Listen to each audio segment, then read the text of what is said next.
everyone, welcome back to another LEGO Star Wars review. Today I have the Imperial Star Destroyer, which released August 1st this year. Retails for $160, set number 75394, 1,555 pieces, and comes with 7 minifigures, with one of them being Cal Kestus as the 25 years of LEGO Star Wars exclusive minifigure. Like every 25th anniversary box, it has the metallic blue color. I really do love that color. And then you can see the artwork on the box with the Death Star in the background and another Star Destroyer, so very nice artwork there. I also gotta say, this is a pretty big box. You can see how wide it is. It's pretty nice, and you can see Cal Kestus on this side. On the back of the box, you can see all the play features and the interior of the Star Destroyer. Up first is Darth Vader. This is the same of any Darth Vader that we've gotten in recent years, but it is still a very great Darth Vader nonetheless. The arm printing looks fantastic. I really love the torso and leg printing. Very awesome there. And then I will always make a compliment of the new, Darth Vader helmets in the most recent years with the neck piece connecting. It's just the perfect way to do it. And the printing on his head is good as always, with the scars on the back and his face print as well.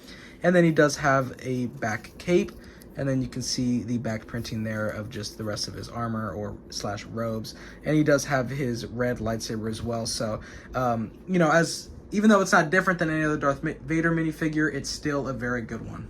Next is Commander Praji, who was in A New Hope for a brief amount of time, but it is nice to get this minor character in minifigure form, and especially for this Star Destroyer, it obviously fits. Just has regular black pants, no printing for obvious reasons. There's really nothing there, but the torso printing is very awesome. You can see his Imperial jacket with the Imperial signia and his belt printed on. Very nice there. He does have a little blaster pistol, and then on the back is just the rest of his printing. He does have a small hat, which looks very nice, and just a normal face print, just a regular Lego head, but very nice character to get. Next is an Imperial crew member to be aboard the Star Destroyer. I really like the torso and leg printing. It looks very nice. And then he does have the same hat that Commander Praji has on, but you can see he has a little microphone on his face print because he is talking through comms. And it's very nice to just get a crew member to just walk amongst the the halls of the Star Destroyer, the interior, and he looks very nice, and you can just see the rest of the wrinkles on the back printing. So a very nice little crew member to get.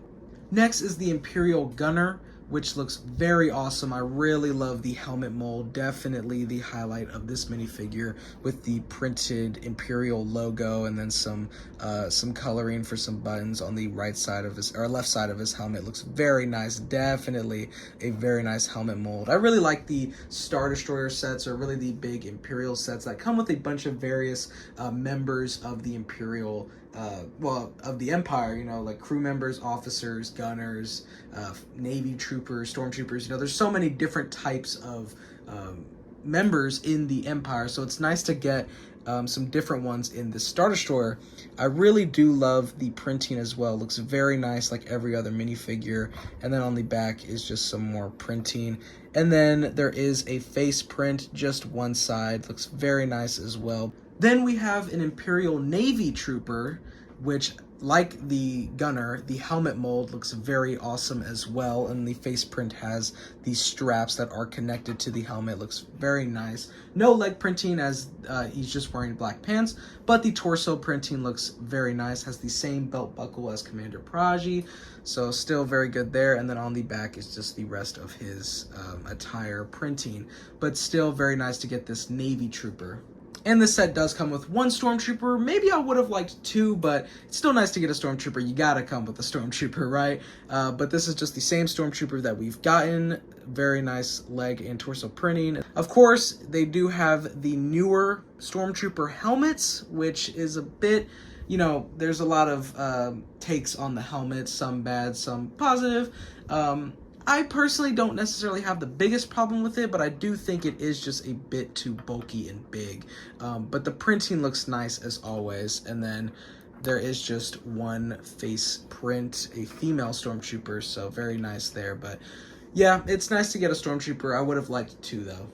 And the last minifigure is Cal Kestus. He comes aboard the 25th anniversary stand, which every 25th exclusive minifigure comes on. I really love this Cal minifigure. Does not come with a poncho, which, you know, it's like that was kind of his signature thing in the first game. But this is his attire from the first game. And you can play like this, so there was the option to not wear a poncho. So it's not like it's not accurate or out of the ordinary. This is a possible outfit that you can wear in the game. Still looks good nonetheless. The torso printing looks very accurate to the attire. And then he does have one glove on the left hand and no glove on the right. The leg printing looks very nice as well. You can kind of see some shine on the torso printing. On the back is the rest of his attire. Looks very detailed, very nice. Does come with a regular blue lightsaber.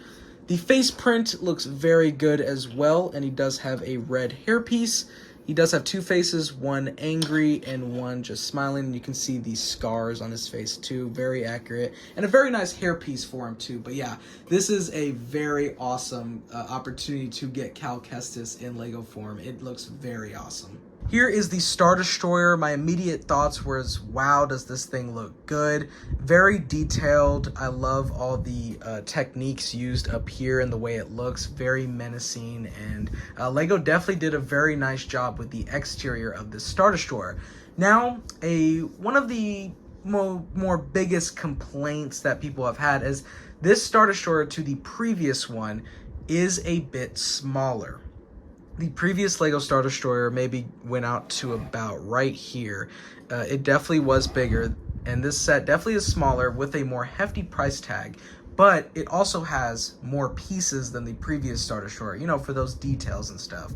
I don't necessarily have the biggest problem with the downsize. I obviously would have liked it to be bigger, but with what we got, I am more than satisfied with this build, and I really do love you know, this build. And this being the first Star Destroyer that I've ever owned, I gotta say I'm pretty happy with what I have. I really like just the extra greebling leading up to the main part of the Star Destroyer, just using these wedge pieces and tile pieces just for some added depth to the layering of the exterior, and especially these ingot pieces on each side. It just looks very nice and just adds more detail to the plating of the Star Destroyer.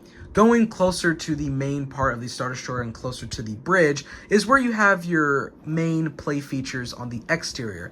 You can already see the flick fire missiles, one on each side, and the way you fire these are just by pressing down here and it just fires, which is a very nice built-in play feature, and it makes it look so seamless, like not distracting at all.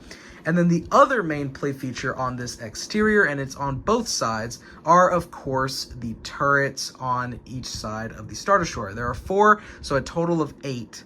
So to move the 4 turbo lasers, there is a small little piece right here, and you simply just move it like that. This is a very fun technique. I really love it. And it, you know, you can just, it's got playability. You can, you know, act like the Star Destroyer is firing at some Rebel Alliance ships, and you can just, it goes super fast. I really love the way you can move all 4 of these turrets rather than having to individually move every single one.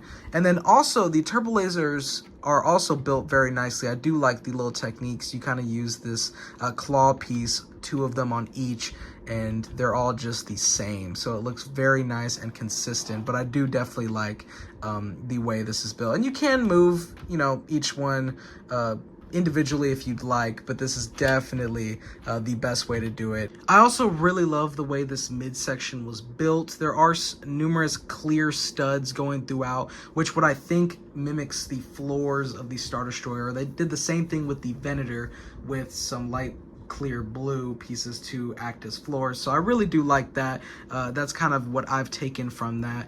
And overall, I just love the way this midsection built, how the layers are leading up to the cockpit, like the different floors, but also just the detail and the techniques used. It just looks very nice. Leading to the top where the bridge is, on the top you do have both deflector shield domes, which use this kind of just spherical piece, which looks very awesome. And then here is the communications tower. I like how it's atop two of what kind of looks like the dispenser pieces. A very nice technique there. I really do like that. And then the actual bridge window piece is a sticker. There are a bunch of stickers in this set. No printed pieces, which, you know, is kind of a disappointment. You would have liked some more printed pieces, but stickers still get the job done at least. I like the greebling here on the bridge exterior. Looks very nice. Same on each side. There's just a bunch of greebling, and the way this was built is just a very nice technique. Definitely looks very accurate. There is one more feature for this Star Destroyer. Each Star Destroyer always has a handle. What LEGO did with this one was very clever and very awesome, where they actually hid the handle if you just open up these flaps, and you can just pull it out like that, and the handle works very nice. And it's just, you can just swoosh the Star Destroyer around, but definitely like how you can conceal the handle so it doesn't take away from the exterior look of the Star Destroyer. On the back, there's a bunch more greebling, which is very nice, and if you can actually lift up, and that is where you can store the rest of the flick fire missiles, and I always like when LEGO adds little storage spaces for some accessories. And then on the back are the 3 main ion engines, which look very nice. They use the blue, transclear blue, like Technic piece for each 3, which looks very awesome. Now, this bottom part is fully flat so that the Star Destroyer can just sit on any display platform, but the actual Star Destroyer in Star Wars is at an angle curving outwards. So I see why LEGO did it, because, so it can just sit down normally, but it definitely would have looked better at that down angle and more accurate. Now, to get into the interior of the Star Destroyer, you simply just lift up this main bridge piece. It just comes out like that. It's not connected at all. And then the exterior simply opens up like that, and it reveals the full interior with plenty of details. Here is the bridge section of the interior. Here are where a ton of stickers came with for all the control panels that you can see here and on the wall as well. Very nice detail there. And then you can bring Darth Vader to walk on the bridge platform and have some conversations with some crew members, or whatever scene you'd like to make. But there is enough space to sit down some officers down here. There was actually 2 black pieces here to act as seating. And then there are also 3 printed control pieces for the bridge. Going to the main chunk of the interior, starting over here, there is like a syringe and a couple of blasters. And then there is a crate filled with, a drink and a control panel as well. You can just bring a crew member to, walk over, maybe get some materials or, anything like that. The imagination is up to you. And then over here is a hologram table, and I assume this like kind of diamond piece is mimicking a Star Destroyer, which is pretty cool on the hologram table. And then the red is probably Rebel Alliance forces. It can spin 360 degrees, which is a very nice touch. And then you can bring Commander Praji to assess the situation, which is very cool. At the back of the interior are 2 hologram screens with the Star Destroyer diagram and some TIE fighters, maybe the inventory, TIE fighter inventory in the hangar, and then you can kind of see a map with the enemy forces and friendly forces. And then there is a slope with a printed piece for a screen, which looks very nice. There's one on each side, so I definitely like having a bunch of control panels, but I definitely do like those hologram screens with all the kind of details of the Star Destroyer and some other information. And then there was also another sticker for some more screens, which is pretty cool for some added detail. On the left side of the interior, there is a table with a control pad and a mug, and then there is a seat that can swivel, and you can place an Imperial officer or crew member, whoever you want to place there to sit and, study some work or anything like that. On the other side is the same sticker with the screen and controls like the other side, but next to it are some 2 crates. This one has a pair of white binoculars right there just for some gear, and then this one has some thermal detonators for just some weaponry, and it does have the printed Imperial logo crate. And then the sticker on the left side is actually a very nice detail. You can see R2 and C3PO, so they're looking for them, you know, when they dropped out the drop pods. So that's a very nice little sticker detail for this interior. Even though the Star Destroyer is a bit smaller from previous, that doesn't take away from the interior and having the size to put all minifigures that come in this set, and plus any more that you may have lying around. So that's definitely very nice, has a ton of playability and different details. So this, I really do love what comes in this interior. My overall thoughts is I really love this set. I love the detail, the playability, the accuracy, and the interior of this set. The minifigures you get are very awesome as well. Like I said, I would have liked maybe one more Stormtrooper, at least one more Imperial something, to at least, you know, add to the lineup. But what we got is still very awesome. And, you know, you just have a wide range of different Imperial members. And then of course you get Cal Kestus, which is just a nice added bonus. I definitely recommend this Star Destroyer. It is very detailed. It's a fun building experience, and there's a lot. There's 14 bags. This is a very nice Lego set. I really do like this set. Of course, I think it should have been at least a little bit bigger, at least from the previous Star Destroyer. You know, I sometimes don't see the reason why it is downsized the way Lego does it, but that doesn't take away from the detail or the size of the interior space. So yeah, I do really like this set.